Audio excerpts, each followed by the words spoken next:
എബ്രായർക്ക് എഴുതിയ ലേഖനം 2-ാമത്തെ അധ്യായം അതിൻ്റെ 3-4 വാക്യങ്ങളാണ്. അവിടെ നമുക്ക് എബ്രായ ലേഖനത്തിൽ എഴുതിയിരിക്കുന്നു, ഹീബ്രൂ ചാപ്റ്റർ 2 വേഴ്സ് 3 and 4. ആമേൻ. 3-4 വാക്യങ്ങളിൽ നമ്മൾ വായിക്കുന്നത് ഇങ്ങനെയാണ്: ന്യായമായ പ്രതിഫലം ലഭിക്കുകയും ചെയ്തുവെങ്കിൽ കർത്താവ് താൻ പറഞ്ഞു തുടങ്ങിയതും ദൈവം അടയാളങ്ങളാലും അത്ഭുതങ്ങളാലും വിവിധ വീര്യപ്രവൃത്തികളാലും തൻ്റെ ഇഷ്ടപ്രകാരം പരിശുദ്ധാത്മാവിനെ നൽകിക്കൊണ്ടും സാക്ഷി നിന്നതും കേട്ടവർ നമുക്ക് ഉറപ്പിച്ചു തന്നതുമായ ഇത്ര വലിയ രക്ഷ നാം ഗണ്യമാക്കാതെ പോയാൽ എങ്ങനെ തെറ്റിയൊഴിയും? ആമേൻ. താങ്ക് യു മോളെ. God bless you. എല്ലാവരും അടുത്തിരിക്കുന്നവരോടൊന്ന് ഷെയ്ക്കാൻ്റെ കൂടത്തോട് പറഞ്ഞേ, ഇത്ര വലിയ രക്ഷ. അതിൻ്റെ ആ രക്ഷയുടെ ആ വലിപ്പം നിങ്ങൾക്ക് മനസ്സിലായില്ല. പലരും ഇത്ര വലിയ രക്ഷ എന്ന് പറയാറുണ്ട്, ഇത്ര വലിയ രക്ഷ. അപ്പോൾ പൗലോസ് അപ്പോസ്തലൻ അവിടെ ഓർപ്പിക്കുന്നൊരു വിഷയം ഇതാണ്: ഇത്ര വലിയ രക്ഷയെ നാം ഗണ്യമാക്കാതെ പോയാൽ എങ്ങനെ തെറ്റി ഒഴിയും?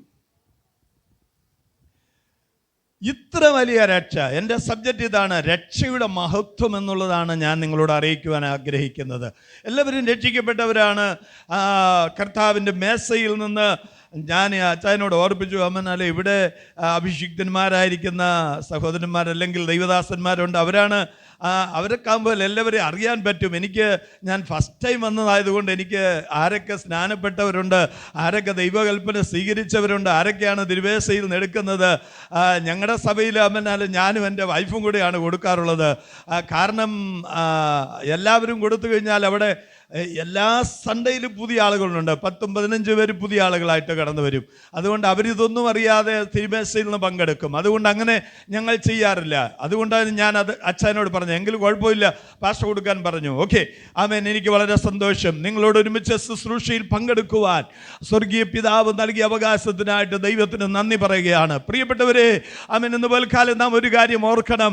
ഇത്ര വലിയ രക്ഷ എനിക്കും നിങ്ങൾക്കും നൽകേണ്ടതിന് വേണ്ടി ഇത്ര വലിയ താഴ്ച അനുഭവിച്ച കർത്താവിനെ നാം ഒരിക്കലും മറക്കരുത്. ഇത്ര വലിയ രക്ഷ എനിക്കും നമുക്കും നൽകുവാൻ വേണ്ടി അരിമനാഥനായിരിക്കുന്ന കർത്താവ് എന്ത് ചെയ്തു? ഇത്ര വലിയ താഴ്ച നമുക്ക് വേണ്ടി അനുഭവിച്ചു. ഏറ്റവും കുറഞ്ഞത് ആ 2-ാമത്തെ അധ്യായത്തിൽ 12 പോയിന്റുകളാണ് ഞാൻ പറയേണ്ടത്. പക്ഷേ എൻ്റെ മുൻപിൽ സമയം അനുവദിക്കുന്നില്ല. അതുകൊണ്ട് എന്നെ കേൾക്കുന്ന പ്രിയപ്പെട്ടവരെ, ഏകദേശം ഒരു 2-3 കാര്യങ്ങൾ പറഞ്ഞ് ഞാൻ പെട്ടെന്ന് അവസാനിപ്പിക്കാം. ആമേൻ. ഇത്ര വലിയ രക്ഷകനായിരിക്കുന്ന കർത്താവിനെ ഒരിക്കലും എൻ്റെ ജീവിതത്തിൽ അനുഭവിക്കുവാൻ ഞാൻ യോഗ്യതയുള്ളവനല്ലായിരുന്നു. എന്നാൽ അരിമനാഥനായിരിക്കുന്ന കർത്താവ് എന്ത് ചെയ്തെന്നറിയാമോ? ഇപ്പോഴാണ് നാം തിരുമേശയിൽ നിന്നും ആമേൻ പങ്കെടുത്തത്. നമ്മളെല്ലാവരും യേശുവിൻ്റെ ക്രൂശിനെ ധ്യാനിക്കണമെന്ന് വീണ്ടും വീണ്ടും ഓർപ്പിച്ചു. ഞാൻ നിങ്ങളോട് ഓർപ്പിക്കുന്ന ഒരു കാര്യം ഇതാണ്: എൻ്റെയും നിങ്ങളുടെ ജീവിതത്തിൽ ഇന്ന് പകൽക്കാലം മനസ്സിലാക്കേണ്ട ഒരു സത്യമുണ്ട്. നാം ഇന്ന് പകൽക്കാലം വളരെ സേഫ്റ്റി പ്ലേസിലാണ്, അല്ലെങ്കിൽ ആമേൻ ഒരു സേഫ്റ്റി സോണിൽ ഇരുന്നു കൊണ്ട് ദൈവത്തെ ആരാധിക്കുകയാണ്. വളരെ മനോഹരമായിരിക്കുന്ന ആരാധന മന്ദിരം, വളരെ മനോഹരമായിരിക്കുന്ന ചെയറുകൾ, വളരെ മനോഹരമായിരിക്കുന്ന എല്ലാവിധമായിരിക്കുന്ന എക്യുപ്മെന്റ്സ് നമുക്ക് തന്നിരിക്കുന്നു. എന്നാൽ നാം ഒരു കാര്യം മനസ്സിലാക്കണം: ഇത്ര വലിയ രക്ഷയെ എൻ്റെ ജീവിതത്തിൽ നൽകേണ്ടതിന് വേണ്ടി ഇത്ര വലിയ താഴ്ച അനുഭവിച്ച യേശുവിനെ നമുക്കെല്ലാവർക്കും ഉയർത്തുവാൻ കഴിയുന്നില്ലെങ്കിൽ നമ്മുടെ രക്ഷ കൊണ്ട് യാതൊരു ലാഭവുമില്ല. പ്രിയപ്പെട്ടവരെ, ഹല്ലേലൂയ. എന്നെ കേൾക്കുന്ന പ്രിയ ദൈവമക്കളോട് എനിക്ക് പറയുവാനുള്ളൊരു കാര്യം ഇതാണ്: ഇത്ര വലിയ താഴ്ച ലഭിച്ചവനായിരിക്കുന്ന കർത്താവ്. അവിടെ നമ്മളോട് പറയുന്നത് ഫിലിപ്പിയർക്ക് എഴുതിയ ലേഖനം, ആമേൻ, എല്ലാ വാക്യങ്ങളൊന്നും വായിക്കണ്ട മോളെ പ്ലീസ്. എനിക്ക് സമയമില്ലാത്തതുകൊണ്ട് ഞാൻ തന്നെ ഓർപ്പിച്ച് ഓടിപ്പോകാം. ആമേൻ. അവിടെ വായിക്കുന്ന 2-ാം അധ്യായത്തിൻ്റെ 5-ാമത്തെ വാക്യത്തിൽ എഴുതിയിരിക്കുന്നത് എങ്ങനെയാണ്? ക്രിസ്തുവേശുനക്കു കലികിനിതേ മനസ്സു മീരുനു കലികി ഉണ്ടുടി. എനിക്ക് തെലുങ്ക് പറയാനാണ് ഇഷ്ടം. കഴിഞ്ഞ 30 വർഷമായിട്ട് ഞാൻ തെലുങ്കനാണെന്ന് ആക്ച്വലി പറയുകയാണെങ്കിൽ എൻ്റെ ബൈബിളും തെലുങ്കാണ്. അപ്പോൾ തെലുങ്കാണ് ഞാൻ വായിച്ച മലയാളത്തിൽ നിങ്ങളോട് പറയുന്നത്. അപ്പോൾ ഒരു കാര്യം മനസ്സിലാക്കണം പ്രിയപ്പെട്ടവരെ, ആമേൻ. ദൈവത്തിൻ്റെ ആത്മാവ് നമ്മളോട് പറയുകയാണ്, ക്രിസ്തുവേശുവിൻ്റെ അതേ മനസ്സ് എനിക്കും നിങ്ങൾക്കും ഉണ്ടായിരിക്കണം. ഇല്ലെങ്കിൽ നമ്മളെല്ലാവരും തെറ്റിപ്പോയി. അവിടെ നമ്മൾ വായിക്കുന്ന വേദഭാഗത്തിൽ 5 മുതൽ 10 വരെയുള്ള വേദഭാഗങ്ങൾ എത്ര സ്ഫുടമായിട്ടാണ് എഴുതിയിരിക്കുന്നത്. ക്രിസ്തു നമുക്ക് വേണ്ടി അനുഭവിച്ച താഴ്ചയുടെ ആ നിലവാരങ്ങളെ നാം എപ്പോഴെങ്കിലും മനസ്സിലാക്കാറുണ്ടോ? ആ ഒരു താഴ്മയോടെയാണോ നാം ഇന്ന് പോൽക്കാലം നമ്മുടെ കർത്താവിനെ ആരാധിക്കുകയും സ്നേഹിക്കുകയും സ്വീകരിക്കുകയും ചെയ്യുന്നത് എന്ന് നാം ഒരിക്കലും മറന്നു പോകരുത്. എന്നെ കേൾക്കുന്ന പ്രിയപ്പെട്ടവരെ, ഈ ഭൂമിയിലുള്ളതായിരിക്കുന്ന എല്ലാ ഉയർച്ചകളും ടെമ്പററി മാത്രമാണ്, ഒന്നും ശാശ്വതമല്ല. ഈ അച്ചായനോട് അമ്മമ്മയോട് ചോദിച്ചാൽ ഞങ്ങളുടെ ചരിത്രമൊക്കെ നിങ്ങൾ പറഞ്ഞു തരൂ. ഞങ്ങളുടെ സാക്ഷ്യം പറയാൻ ആഗ്രഹിക്കുന്നില്ല. ആമേൻ, ഹല്ലേലൂയ. മേരി സഹോദരി ആമേൻ ഇവിടെ 93 കോളേജിൽ പോകുന്ന സമയത്ത് ആമേൻ സുവിശേഷം കേട്ട് യാക്കോബായ പാരമ്പര്യത്തിൽ നിന്നും യേശുവിങ്കിലേക്ക് കടന്നു വന്നത്. ഞാൻ കടന്നു വന്ന പറക്കോട്ടിലെ വീട്ടിലാണ് ഈ സഹോദരിയെ ഞാൻ പെണ്ണ് കാണാൻ വരുന്ന ആ ഒരു സന്ദർഭം ഞാൻ ഇന്നും ഓർക്കുന്നു. അവർക്ക് വീടില്ലാത്തത് കൊണ്ടും വീടിനൊരു നല്ല കഥകില്ലാത്തത് കൊണ്ടുമാണ് അവിടെ വന്നത്. അപ്പോൾ ഒരു യൗവനക്കാരിയായിരിക്കുന്ന സഹോദരി താമസിക്കുന്നതായിരിക്കുന്ന ഒരു ചാർത്ത് പോലുള്ളതായിരിക്കുന്ന ഒരു ഷെഡ്, ഓല കൊണ്ട് മെടഞ്ഞതായിരിക്കുന്ന ഒരു ഡോറ് എൻ്റെ വൈഫിൻ്റെ വീട് അതായിരുന്നു. എന്നാൽ എന്നോട് ദൈവത്തിൻ്റെ ആത്മാവ് പറഞ്ഞു, നിനക്ക് വേണ്ടി ഞാൻ ഒരുക്കി നിൽക്കുന്ന സഹോദരി അതാണ്.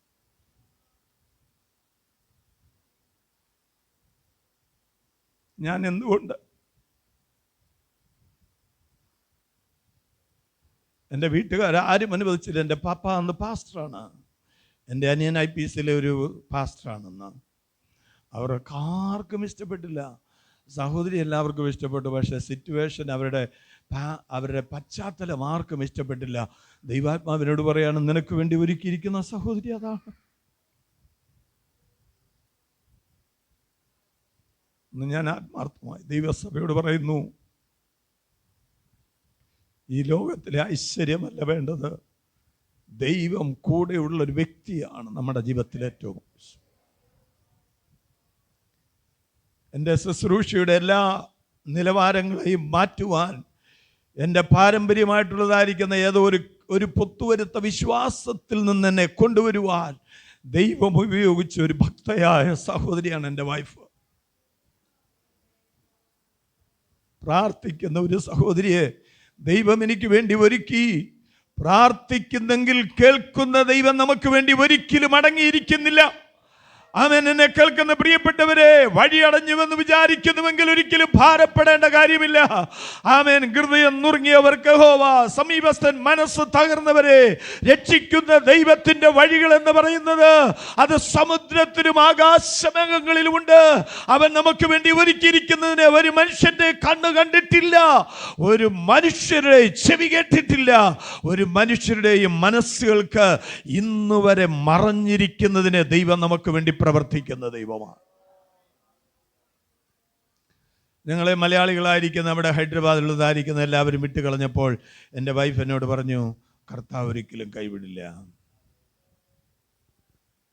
ഞാൻ പറഞ്ഞു, നമുക്ക് ബോംബെയിലേക്ക് ഇൻവിറ്റേഷൻ ഉണ്ട്, കേരളത്തിലേക്ക് ഇൻവിറ്റേഷൻ ഉണ്ട്, എല്ലാ ഇടങ്ങളിലേക്കും ഇൻവിറ്റേഷൻ ഉണ്ട്. അതുകൊണ്ട് നമുക്ക് എവിടെയെങ്കിലും പോയി ശുശ്രൂഷിക്കാമല്ലോ. ഇവിടെ നമ്മൾ ഈ കസ്റ്റമർ വെച്ച് എന്തിനാണ് ശുശ്രൂഷിക്കുന്നത് എന്നൊക്കെ ഞാൻ ചോദിച്ചതായിരിക്കുന്ന ദിനങ്ങൾ ഞാൻ ഇന്നെന്നവണ്ണം ഓർക്കുന്നു. എന്നെ കേൾക്കുന്ന പ്രിയ ദൈവമക്കളെ, ഇത് എൻ്റെ ജീവിതത്തിൽ 99 നടന്ന സംഭവമാണ്. അതുകൊണ്ട് എന്നെ കേൾക്കുന്നവരോട് ഞാൻ ഓർപ്പിക്കുന്ന ഒരു സത്യം ഇതാണ്: കർത്താവ് കൈവിടുന്നവനെ ലോകം അംഗീകരിക്കാം, പക്ഷേ കർത്താവ് ചേർത്തുകൊള്ളുന്നവനെ ലോകം കൈവിടാം. എന്നാൽ ഒരു കാര്യം മറന്നു പോകാതെ ഓർത്തുകൊള്ളണം, ദൈവത്തിൻ്റെ വഴികളെന്ന് പറയുന്നത് വിശാലതയുള്ളതാണ്.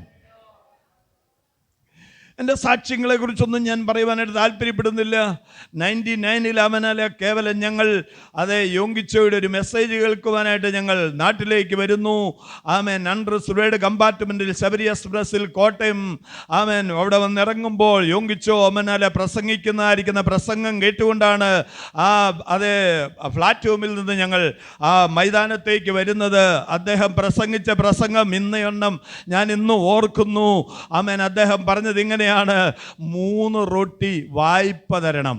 3 റൊട്ടി. അദ്ദേഹം ആ പുൾപിറ്റിൽ ഇങ്ങനെ മുട്ടിക്കൊണ്ട് പറയാണ്, 3 റൊട്ടി 3 റൊട്ടി 3 റൊട്ടി, അവൻ എനിക്ക് വായ്പ തരണം. അർദ്ധരാത്രി സ്നേഹിതന്റെ വീട്ടിലേക്ക് വന്ന് അവൻ ഇതാ വന്ന് അതിഥിക്ക് വേണ്ടി റൊട്ടി ചോദിക്കുന്ന ഒരുവനെ പോലെ അവൻ ലജ്ജ കൂടാതെ മുട്ടിക്ക നിമിത്തം ഏതെല്ലാം തടസ്സങ്ങൾ വീട്ടുടയവൻ പറഞ്ഞാലും അവൻ എഴുന്നേറ്റ് അവന്റെ വീട്ടിലുള്ളത് മുഴുവനും എടുത്തുകൊണ്ട് പോകുവാൻ അവകാശം തരുന്ന ഒരു നല്ല ദൈവത്തോടാണ് പ്രാർത്ഥിക്കുന്നത്.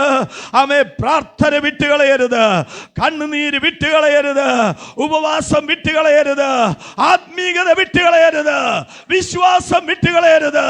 യേശുവുള്ളവരായി ജീവിക്കുവാൻ താല്പര്യപ്പെടുന്നുവെങ്കിൽ ദൈവത്തിന് എന്നെയും നിങ്ങളെയും അനുഗ്രഹിക്കുവാൻ വഴികളുണ്ട്. ആരും അടയ്ക്കാത്ത വഴികൾ ദൈവത്തിന് വേണ്ടി നമുക്ക് തുറന്നു തരുവാൻ ശക്തനായൊരു ദൈവത്തെയാണ് നാം പിൻപറ്റുന്നത്. പ്രിയപ്പെട്ടവരെ, ആ യോങ്കിച്ചയുടെ മെസ്സേജ് കേട്ട് വീട്ടിലുള്ളതായിരിക്കുന്ന പപ്പയോടോ മമ്മിയോടോ നാട്ടിലുള്ള എൻ്റെ അമ്മച്ചിയോടോ അല്ലെങ്കിൽ അഞ്ചപ്പെട്ടുള്ളതായിരിക്കുന്ന കനിയുള്ളതായിരിക്കുന്ന ഞങ്ങളുടെ സഭയോടോ ആരോടോ ഒന്നും പറയാതെ വീണ്ടും അതേ ട്രെയിനിൽ അമ്മനല്ല തിരിച്ച് ഹൈദരാബാദിന് കടന്നു പോകുന്നു. എവിടെ താമസിക്കും? ആര് സഹായിക്കും? ഞാൻ എൻ്റെ വീട്ടിൽ അമ്മനല്ല എൻ്റെ വൈഫിനോട് പറഞ്ഞു ഒരു കാര്യം, ഇത് ഞാൻ അന്നേരം ഇപ്പോഴും ഓർപ്പിക്കാറുണ്ട്. അന്ന് ഞാൻ പറഞ്ഞാൽ മറന്നു പോകരുതെന്നോർത്ത്. അന്ന് ഞാൻ എൻ്റെ വൈഫിനെ കാണാൻ വന്നപ്പോൾ ഒരു കാര്യം പറഞ്ഞായിരുന്നു, ദൈവവേലയ്ക്ക് വേണ്ടി ഒരു മരത്തിൻ്റെ തണലിലാണെങ്കിലും കിടന്നുകൊണ്ട് എന്നോട് ഒരുമിച്ച് വേല ചെയ്യാൻ തയ്യാറാണ്, ഞാൻ നിന്നെ സ്വീകരിക്കാൻ തയ്യാറാ. അപ്പം എനിക്കൊരു കാര്യം മനസ്സിലായി, കർത്താവേ, ഏതെങ്കിലും വേപ്പിൻ്റെ ചുവട്ടിലേക്ക് ഞങ്ങളെ കൊണ്ടുപോകാനാണോ താല്പര്യപ്പെടുന്നത്? ആമേൻ. എന്നെ കേൾക്കുന്ന പ്രിയപ്പെട്ടവരെ, ഒരു ചരിത്രമായിട്ടല്ല പറയുന്നത്. ജീവിതത്തിൽ നിങ്ങൾ ഓർക്കണം, എൻ്റെ കർത്താവ് എത്ര നീതിമാനായൊരു ദൈവമാണ്. ആ ദൈവം ഒരിക്കലും അവൻ ഇന്നു വരെ നീതിമാന്റെ സന്തതി അപ്പമിരക്കുന്നത് കണ്ടിട്ടില്ല. ഞാൻ ബാലനായിരുന്നു, ഞാൻ വൃദ്ധനായി തീർന്നിരിക്കുന്നു എന്ന് വരെ കാണാത്ത ദാവീദ് പറഞ്ഞ ഒരു സാക്ഷ്യമാണ് എനിക്കും പറയുവാനുള്ളത്. എന്നെ കേൾക്കുന്ന പ്രിയപ്പെട്ടവരെ, ആ തെലുങ്ക് നാട്ടിൽ അമ്മനല്ല കർത്താവ് ഞങ്ങളെ കേവലം അങ്ങോട്ടും ഇങ്ങോട്ടുള്ളതായിരിക്കുന്ന ആ തെലുങ്ക് അതെ പഠിപ്പിച്ചത് കേവലം 30 days ആണ്. അമ്മനല്ല 30 days അമ്മനല്ല ലാംഗ്വേജ് പഠിപ്പിക്കുന്ന ആ പുസ്തകം ട്രെയിനിൽ നിന്ന് വാങ്ങി ആ 30 ദിവസം കൊണ്ട് ദൈവം തെലുങ്ക് ഞങ്ങളെ പഠിപ്പിച്ചു. ആമേൻ. കർത്താവിൻ്റെ നാമത്തിൽ ദൈവം ഇങ്ങനെ പറയുവാനിടയായി തീർന്നു, നിങ്ങൾ അറിയാത്ത ഭാഷ സംസാരിക്കുന്നവരുടെ ദൈവം നിങ്ങളെ ഉപയോഗിക്കും. എൻ്റെ സഭയിൽ 5 ഭാഷക്കാരുണ്ട്. മലയാളി എന്ന് പറയുന്ന ഒരേ ഒരു ഫാമിലിയേ ഉള്ളൂ. അത് ഒരു കത്തോലിക്ക ഫാമിലി. ആ ഒരു മകൾ മാത്രമേ, അവൾ ഡിഗ്രിക്ക് പഠിക്കുന്നു, അവൾ ഈ സത്യം ഗ്രഹിച്ചപ്പോൾ അവളുടെ അപ്പനും അമ്മയും അറിയാതെ സ്നാനപ്പെട്ടു. അതിനൊത്തിരി അടി അവൾ കൊണ്ടു. അന്ന് രാത്രി ആ സഹോദരൻ എന്നോട് ഇങ്ങനെ രാത്രി ഒരു 11 മണിയായപ്പോൾ എനിക്ക് മെസ്സേജ് അയച്ചു. ഞാനും എൻ്റെ വൈഫും അയറിൻ്റെ അനിയൻ ഐബിനും ഇന്ന് രാത്രി ആത്മഹത്യ ചെയ്യാൻ പോവുകയാണ്. ഐറിൻ എൽസ എന്ന് പറയുന്ന കുഞ്ഞ് സ്നാനപ്പെട്ടത് അറിഞ്ഞപ്പോൾ പപ്പയും മമ്മിയും കാത്തലിക്സ് ഫാമിലിയിലുള്ളതായിരിക്കുന്ന സഹോദരി ഒരു മെസ്സേജ് എനിക്ക് അയക്കുകയാണ്, ഞങ്ങൾ ആത്മഹത്യ ചെയ്യാൻ പോവുകയാണ്. ഇവള് ഞങ്ങളോട് പറയാ സ്നാനപ്പെട്ടു എന്നുള്ള ഒരേ ഒരു കാരണത്താൽ. എൻ്റെ മനസ്സ് അടങ്ങിയിരുന്നില്ല. അന്ന് രാത്രി 11 മണിക്ക് ഞാൻ വീട്ടിൽ ചെന്നു. ആമേൻ. യേശുവിനെ കുറിച്ച് പറഞ്ഞു. അവരോട് പറഞ്ഞു, അവൾ വ്യഭിചരിക്കാൻ പോയിരുന്നെങ്കിൽ നിങ്ങൾ എന്ത് ചെയ്യുമായിരുന്നു? അവൾ വീട് വിട്ട് ഓടിപ്പോയിരുന്നെങ്കിൽ നിങ്ങൾ എന്ത് ചെയ്യുമായിരുന്നു? അവൾ ഒരു ആൺ പൈതലിനോടുകൂടി അവൾ കോളേജിൽ പഠിക്കുന്നവളാണ്. അവൾ അങ്ങോട്ടെങ്കിലും പോയിരുന്നെങ്കിൽ എന്ത് ചെയ്യുമായിരുന്നു? അവൾ യേശുവിനെ രക്ഷകനായി സ്വീകരിച്ചതുകൊണ്ടും യേശുവിൻ്റെ കൽപ്പന സ്വീകരിച്ചതുകൊണ്ടും ഒരിക്കലും നിങ്ങൾക്ക് ദോഷം വരില്ല. ആ കർത്താവ് നിങ്ങളെ കൈവിടാതെ കാക്കും. അവളെ ദൈവം ഉയർത്തും എന്നുള്ളതായിരിക്കുന്ന വാഗ്ദത്തം ഓർപ്പിച്ചു. പ്രിയപ്പെട്ടവരെ, ഞാൻ ഓർപ്പിച്ചതിന് താല്പര്യമെന്ന് പറയുന്നത്, ആമേൻ, ഇന്നെന്നെ കേൾക്കുന്ന പ്രിയപ്പെട്ടവരോട് പറയുവാനുള്ളത്, യേശു എത്ര വലിയ താഴ്ച നമുക്ക് വേണ്ടി അനുഭവിച്ചിട്ടുണ്ടോ അത് നമ്മുടെ ജീവിതത്തിൽ പ്രാപിക്കുവാൻ നാം മറന്നു പോകരുത്. നിന്ദകളുണ്ട്, അപമാനങ്ങളുണ്ട്, പരിഹാസങ്ങളുണ്ട്, അടികളുണ്ട്. ആമേൻ. ഒരുപക്ഷെ കർത്താവിന് വേണ്ടി ഏതെങ്കിലുമൊക്കെ സഹിക്കുവാൻ നിങ്ങൾ തയ്യാറായാൽ, ഞാൻ തിരുവത്താഴ് ശുശ്രൂഷയിൽ അമ്മനാലെ പങ്കെടുത്ത എല്ലാവരോടും ഞാൻ ഇങ്ങനെ പറഞ്ഞുകൊണ്ടാണ് പറഞ്ഞത്, യേശുവിനെ മറ്റുള്ളവരുടെ മുൻപിൽ അറിയിക്കുവാൻ ഒരു ബാധ്യത എനിക്കും നിങ്ങൾക്ക് തന്നിരിക്കുകയാണ്. ഈ 4 ആമേൻ, മതിലിൻ്റെ ഉള്ളിലുള്ളതായിരിക്കുന്ന സാക്ഷ്യത്തെക്കാൾ ഉപരിയായി ആമേൻ യേശുവിൻ്റെ മരണത്തെ ഉയർപ്പിനെയും നിങ്ങളുടെ അയൽവാസികളോട് പറയേണ്ടതും നിങ്ങളുടെ സാക്ഷ്യ ജീവിതത്തിലൂടെ യേശുവിങ്കിലേക്ക് പലരെയും ഈ ആരാധന മന്ദിരത്തിലേക്ക് കൊണ്ടുവരുവാൻ ദൈവം നിങ്ങളെ ഏവരെ ഉപയോഗിക്കട്ടെ. ആമേൻ. ഒന്നാമത്തത്, യേശു ആമേൻ എന്നെ ആ വലിയ രക്ഷയിലേക്ക് കൊണ്ടുവരുവാൻ യേശു അനുഭവിച്ചത് എന്താണെന്നറിയാമോ? ആമേൻ. ദൈവത്തിൻ്റെ വചനത്തിൽ എഴുതിയിരിക്കുന്നത് എങ്ങനെയാണ്? ദൈവത്തോടുള്ളതായിരിക്കുന്ന സമത്വം മുറുകെ പിടിച്ചു കൊള്ളണമെന്ന് വിചാരിക്കാതെ. നിങ്ങൾക്ക് എല്ലാവർക്കും എന്നേക്കാൾ കൂടുതൽ വചനം അറിയാം. അതുകൊണ്ട് ഞാൻ ഓർപ്പിക്കുന്ന ഒരു കാര്യം ഇതാണ്: ഞാനാണ് ദൈവം, ഞാനാണ് എല്ലാം ഉണ്ടാക്കിയ ആള്, ഞാനാണ് ഇതിൻ്റെ ഉടമസ്ഥൻ എന്ന് പറഞ്ഞ് വേണമെങ്കിൽ പിതാവിൻ്റെ മടിയിൽ സന്തോഷത്തോടെ അവിടെ ഇരിക്കാൻ കഴിയുമായിരുന്നു. എന്നാൽ എന്നെയും നിങ്ങളെയും രക്ഷിക്കേണ്ടതിന് വേണ്ടി ആമേൻ പാസ്റ്റർ അച്ചാൻ ഓർപ്പിച്ചതുപോലെ ഇത്ര വലിയ സ്നേഹം, ഹല്ലേലൂയ, ഒരു മാതാവിനില്ലാത്ത സ്നേഹം, ഒരു പിതാവിനില്ലാത്ത സ്നേഹം, ഒരു കൂട്ടുകാരനില്ലാത്ത സ്നേഹം, ഒരു കൂട്ടുകാരിക്കില്ലാത്ത സ്നേഹം ആമേൻ എന്നെയും നിങ്ങളെയും തേടി വന്ന് രക്ഷിക്കുവാനായിരിക്കുന്ന ഒരു കാരണം ഇതാണ്. ആ അരിമനാഥനായിരിക്കുന്ന കർത്താവിൻ്റെ മനസ്സറിഞ്ഞ് അവന് ഉപദേശിച്ചു കൊടുക്കുവാൻ നമ്മളെ കൊണ്ട് സാധ്യമല്ലെന്ന് എഴുതിയിരിക്കുന്നു പൗലോസ്. പക്ഷെ ഞാൻ നിങ്ങളോട് ഓർപ്പിക്കുന്ന ഒരു വിഷയം ഇതാണ്, എന്നെ കേൾക്കുന്ന പ്രിയരെ, യേശു താഴ്മ ധരിച്ചതുപോലെ മറ്റുള്ളവർക്ക് വേണ്ടി താഴ്മ ധരിക്കുവാൻ നാം തയ്യാറാകുമ്പോൾ യേശുവിങ്കിലേക്ക് പലരെയും നിങ്ങളോടുകൂടെ ദൈവസാലയത്തിലേക്ക് കൊണ്ടുവരുവാൻ കഴിയും. എൻ്റെ തെലുങ്ക് ശുശ്രൂഷയുടെ 30 വർഷത്തെ ഒരേ ഒരു സ്റ്റോറി ഞാൻ പറയാം. ഒരൊറ്റ അന്യരുടെ വീട്ടിൽ ഞാൻ പോകില്ല,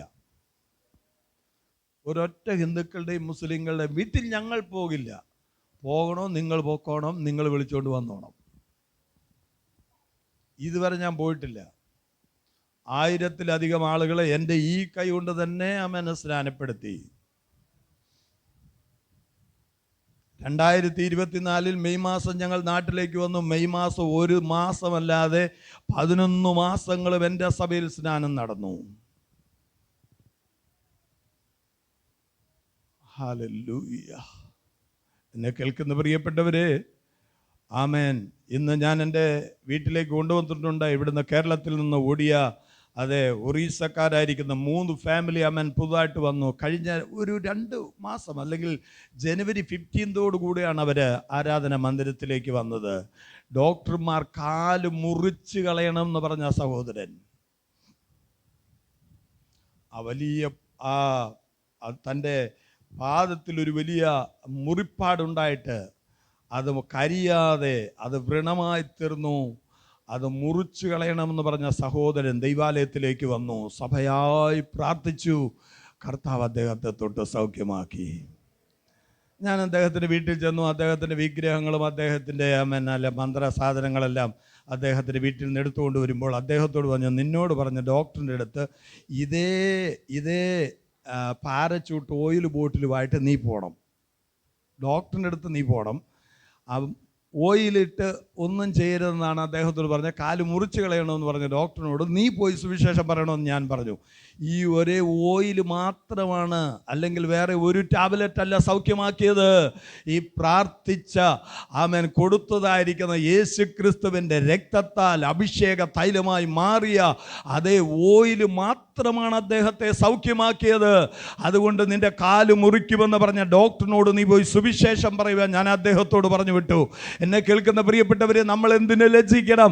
നാം ആരാധിക്കുന്ന ദൈവം നമുക്ക് വേണ്ടി ഇത്ര താഴ്മ ധരിച്ചവനായി കുഷ്ഠരോഗികളെ അവൻ ശുദ്ധനാക്കി. ഹല്ലേലൂയ. രോഗികളെ സൗഖ്യമാക്കി. ആമേൻ. എല്ലാ പീഡിപ്പിക്കുന്നവരെ വിടുവിച്ചു. വ്യഭിചാരികളായിരിക്കുന്ന സ്ത്രീകളെ യേശുവിനെ ശോധിക്കേണ്ടതിന് വേണ്ടി വന്നവർ കല്ലുകളെ കൊണ്ട് അവരെ എറിഞ്ഞു മുറിപ്പെടുത്താതെയും നശിപ്പിക്കാതെയും അവളെ ഇനി പാപം ചെയ്യരുത് മകളെ എന്ന് പറഞ്ഞ് തിരിച്ചയച്ച യേശുവിൻ്റെ മക്കളാണ് നാം ഓരോരുത്തരും. മറന്നു പോകരുത്. അതുകൊണ്ട് എന്നെ കേൾക്കുന്ന പ്രിയപ്പെട്ടവരെ, ഒന്നാമത് നമ്മുടെ അരിമനാഥനായിരിക്കുന്ന കർത്താവ് നമുക്ക് വേണ്ടി ഈ വലിയ രക്ഷ നൽകേണ്ടതിന് വേണ്ടി യേശു തന്നത് എന്താണ്? ഇത്ര വലിയ താഴ്ച. എത്ര വലിയ താഴ്ചയായിരുന്നു.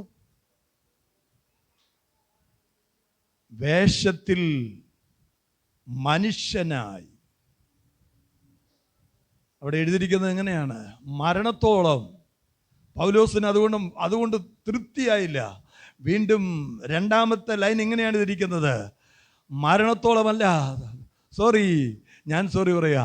പക്ഷെ പൗലോസ് പറയാണ്, ക്രൂസിലെ മരണത്തോളം പിതാവിൻ്റെ മുൻപിൽ അനുസരണമുള്ളവനായി ആ മനസ്സെനിക്കും നിങ്ങൾക്കും നരേണ്ടതിന് വേണ്ടി തന്നെ താൻ താഴ്ത്തി. എന്നെ കേൾക്കുന്ന പ്രിയപ്പെട്ടവരെ, എത്ര പേര് യേശുവിനെ ഇന്ന് പൽക്കാലം അനുഭവിച്ചിട്ടുണ്ട്? അവൻ എത്ര പേർക്ക് ആ താഴ്മ ധരിച്ചുകൊണ്ട് കർത്താവിനെ മറ്റുള്ളവരുടെ മുൻപിൽ അറിയിക്കുവാൻ കഴിയും?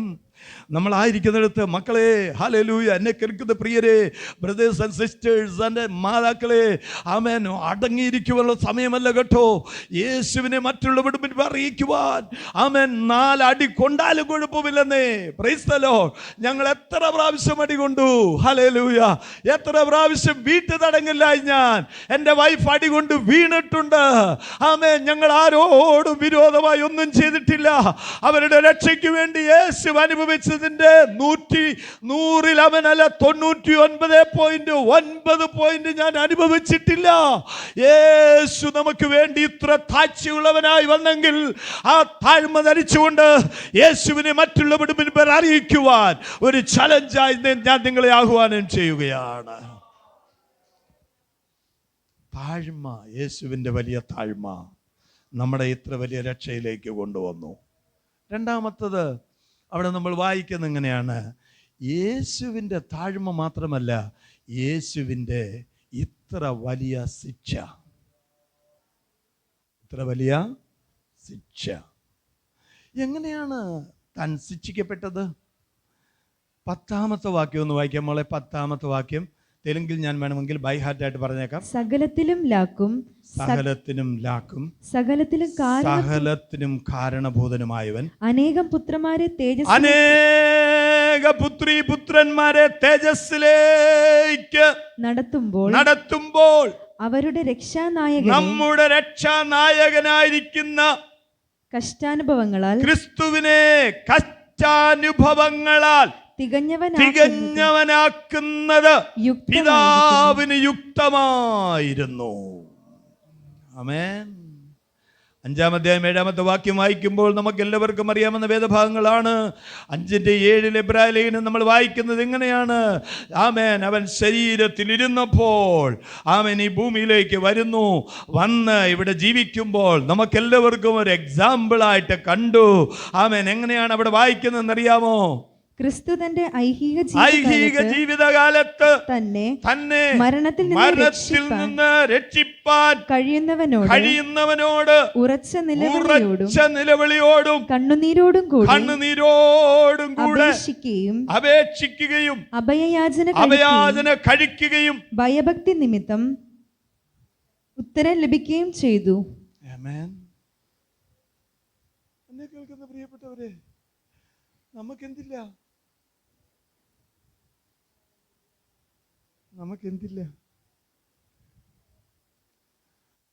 ഞാൻ കേരളത്തെ ഓർത്ത് എന്നും പ്രാർത്ഥിക്കുന്ന ഒരു സഹോദരനാണ്. എനിക്ക് ഒറ്റ കാര്യമേ നിങ്ങളോട് പറഞ്ഞിട്ട് പോകാനുള്ളൂ. പ്ലീസ് പ്ലീസ് പ്ലീസ് പ്ലീസ്, കർത്താവിൻ്റെ മുൻപിൽ എനിക്കും നിങ്ങൾക്കും വളരെ ആവശ്യമുള്ളത് ഭയവും ഭക്തിയുമാണ്. ശിക്ഷിക്കപ്പെട്ടതിന്റെ പിന്നിൽ കർത്താവ് നമ്മളെ പഠിപ്പിക്കുന്ന ഒരു കാര്യം ഇതാണ്. ദൈവസഭയെ, ആമേൻ, നമുക്കിന്ന് എന്തില്ല? ഭയമുണ്ടെങ്കിൽ ഭക്തിയില്ല, ഭക്തിയുണ്ടെങ്കിൽ ഭയമില്ല.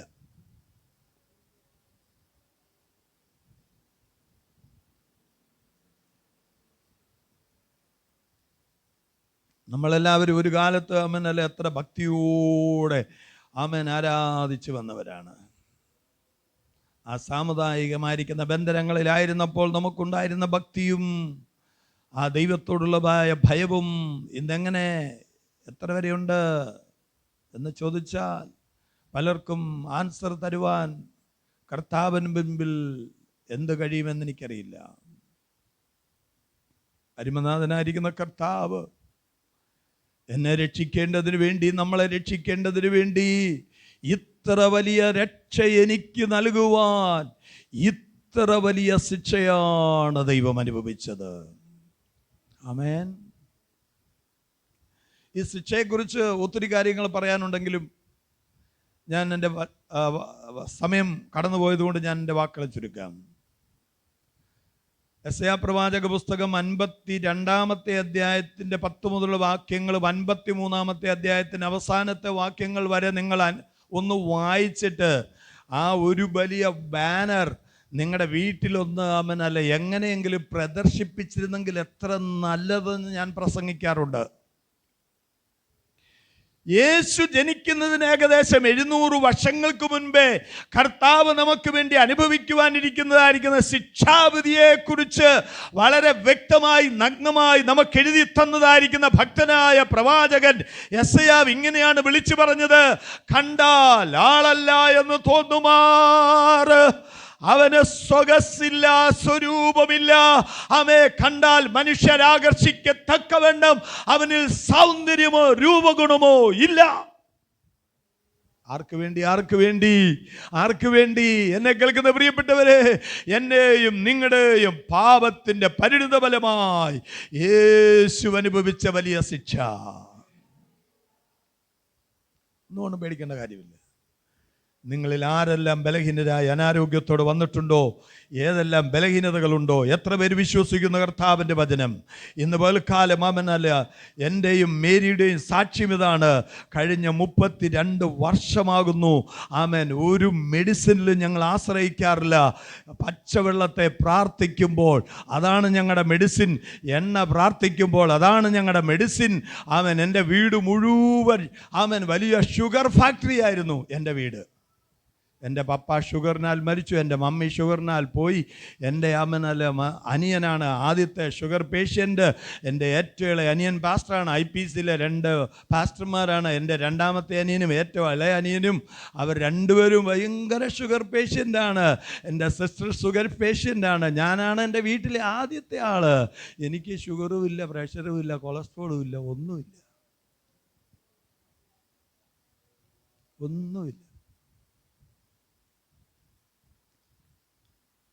അപ്പോൾ എൻ്റെ ഡോക്ടർ എൻ്റെ വൈഫാ. ഇന്ന് തിന്നണ്ടെന്ന് പറഞ്ഞാൽ തിന്നണ്ട, ഇന്ന് ഒരു ചപ്പാത്തി മതി എന്ന് പറഞ്ഞാൽ വൈകിട്ട് ചപ്പാത്തി ഒന്നേ ഉള്ളൂ. ഇന്ന് ഉച്ചയ്ക്ക് അമ്മനല്ല ഇന്ന് ചോറ് കഴിക്കേണ്ടെന്ന് പറഞ്ഞാൽ കഴിക്കണ്ട. അത്ര അങ്ങനെ നോക്കിയെങ്കിൽ നമ്മുടെ ജീവിതത്തിൽ ഇനി 5 വർഷം കൂടെ ആമേൻ പോകുന്നിടത്തെല്ലാം മെഡിസിനും കൊണ്ട് പോകാതെ കർത്താവിനെ ശുശ്രൂഷിക്കാൻ പറ്റും. എന്നെ കേൾക്കുന്ന പ്രിയപ്പെട്ടവരെ, സാക്ഷ്യം ഒത്തിരി വലുതാണ്. പക്ഷേ ഞാൻ പറയാൻ ഒരാൾക്ക് താല്പര്യപ്പെടുന്നില്ല. ആമേൻ. അവൻ്റെ അടിപ്പിണരുകളാൽ നമുക്ക് എന്ത് ചെയ്തിരിക്കുന്നു? എത്ര പേർക്ക്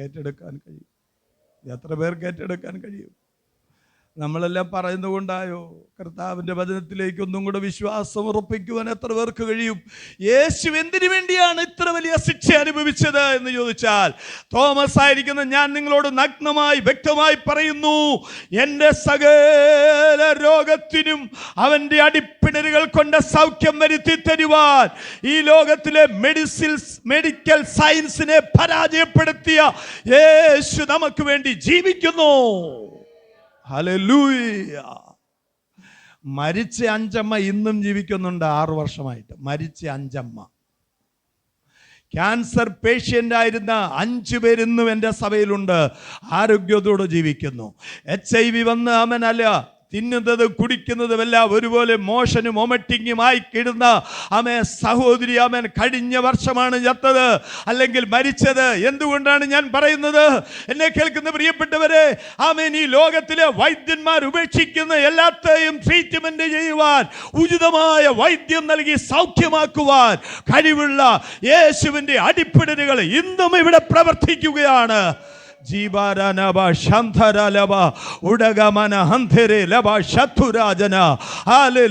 പരിശുദ്ധാത്മാവിന്റെ കരസ്പർശനങ്ങൾ, വചനത്തിന്റെ ശക്തി, ആ മുറിപ്പാടുകൾ ഇന്നും മായാതെ നിൽക്കുകയാണ്. എന്നെയും നിങ്ങളെ സൗഖ്യമാക്കുവാൻ യേശു മതിയായ ദൈവപുത്രനാണ്. ശിക്ഷ നമ്മളെ സൗഖ്യമാക്കേണ്ടതിന് വേണ്ടിയായിരുന്നു. മൂർഖൻ പാമ്പ് കടിച്ച് ഉസ്മാനിയ ഹോസ്പിറ്റലിൽ കാലും കൈയും എല്ലാം കെട്ടിയിട്ടിരുന്നവൻ ഇന്നും ജീവിക്കുക, മരിച്ചിട്ടില്ല. ഇന്നും ജീവിക്കുക. യേശുവിനെ സൗഖ്യമാക്കുവാൻ കഴിയും. യേശുവിൻ്റെ വചനത്തിന് ഇന്നിനും ജീവനുണ്ട്. യേശുവിൻ്റെ ശിക്ഷ വെറുതെയല്ല, ഇന്നും അതുപോലെ തന്നെ നിൽക്കുകയാണ്. അതുകൊണ്ട് 49 സങ്കീർത്തനത്തിൽ ഒരു വചനം ഞാൻ ഇങ്ങനെ എപ്പോഴും പറയാറുണ്ട്. സഹോദരൻ ശവക്കുഴി കാണാതെ അവനെ മറുവില കൊടുക്കാൻ ആർക്കെങ്കിലും കഴിയുമോ? അവിടെ തെലുങ്കിൽ എഴുതിയിരിക്കുന്നത് ഇങ്ങനെയാണ്: എന്നട്ടിക്ക് തിരക ആ ശിക്ഷാവധി അട്ലനെ ഉണ്ടവലസിനതേ. ഹല്ലേലൂയ. ഒരിക്കലും തീരാത്ത ആ ശിക്ഷ അനുഭവിച്ച യേശുവിൻ്റെ ശിക്ഷ ഒരിക്കലും മാഞ്ഞു പോകുന്നില്ല.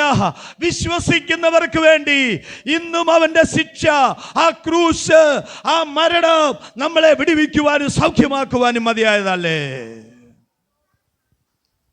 മൂന്നാമത്തത് കൊണ്ട് പറഞ്ഞ് ഞാൻ ഒറ്റ വാക്കിൽ പറഞ്ഞ് അവസാനിപ്പിക്കാൻ, എൻ്റെ സമയം തീർന്നു, പ്രാർത്ഥിച്ച് അവസാനിപ്പിക്കേണ്ട സമയമായി.